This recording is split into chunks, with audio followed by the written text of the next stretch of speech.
Good morning, welcome to Morning Outlook. This is Kim speaking on Friday, the 8th of September.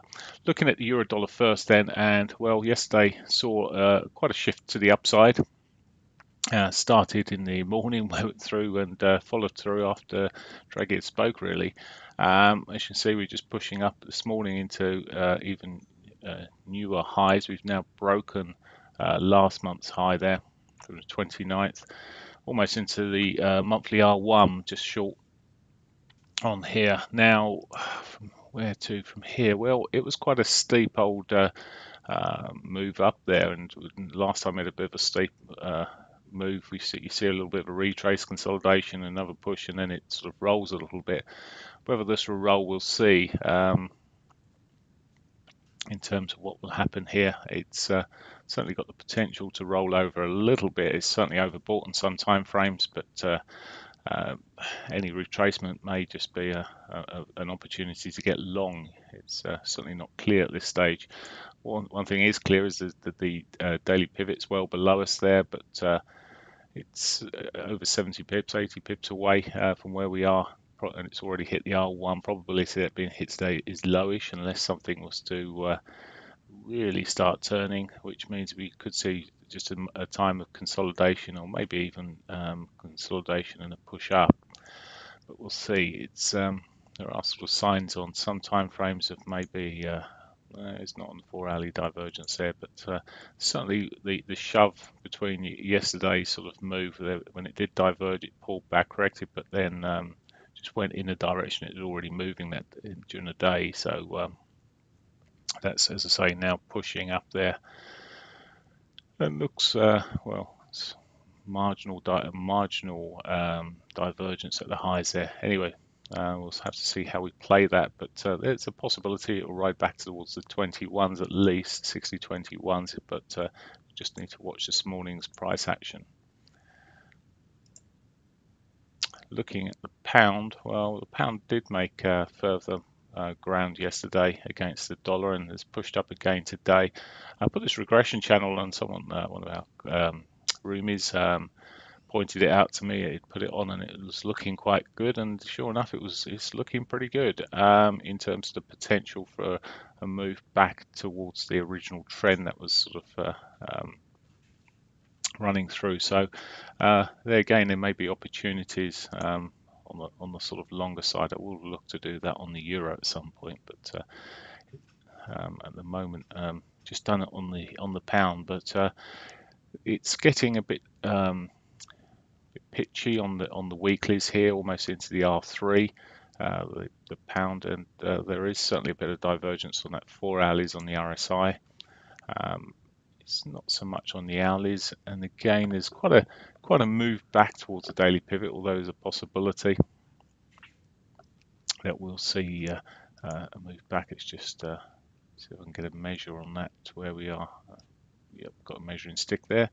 It's about 48 pips back, so that's a possibility if it breaks that 60 minute 8 sort of area, 60 minute 10 if you're looking at a 10. But if it starts breaking through that, well, maybe we'll see a slightly bigger correction. But at the moment, again, holding up well. Dollar yen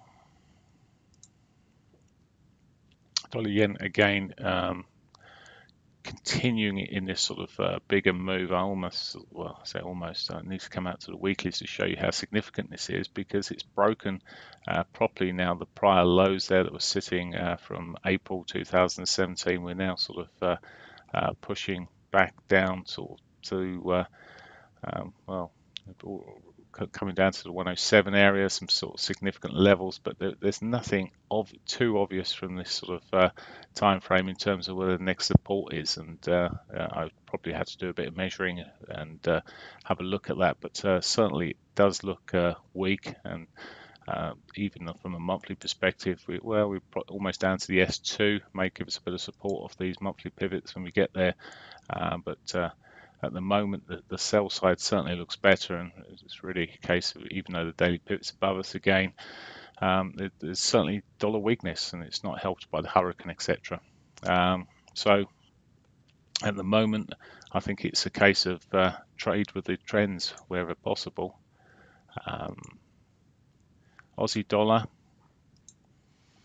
Aussie dollar pushing up quite strong again, pushed up even further, broken the prior highs again here. Again, we're breaking these highs, and well, it's not even on anything significant from the Aussie, but it's certainly significant when it's certainly pushing up, and at the moment, um, well, just a bit of a retrace there on the 60.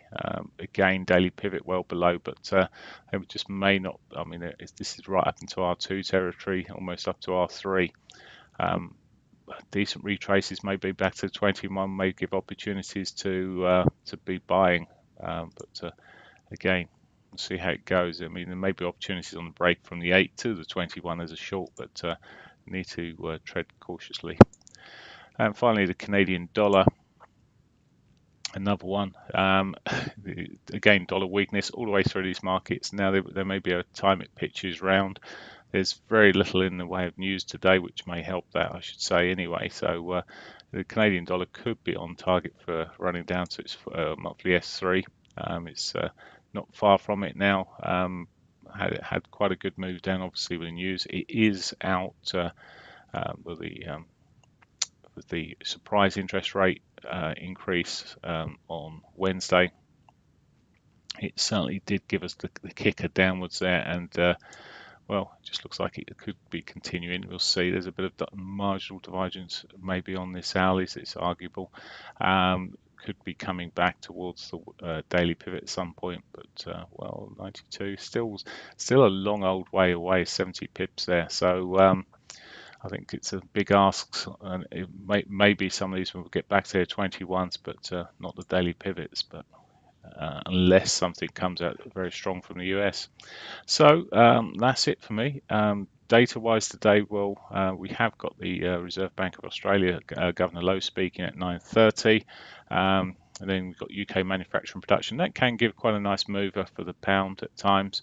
That's at 9:30, as I said. And then Canadian unemployment data coming in at 1:30. Again, that may give a bit more of a boost to the Canadian dollar if it comes in line with expectation or better. Right, that's it for me. Have a great day. Bye for now.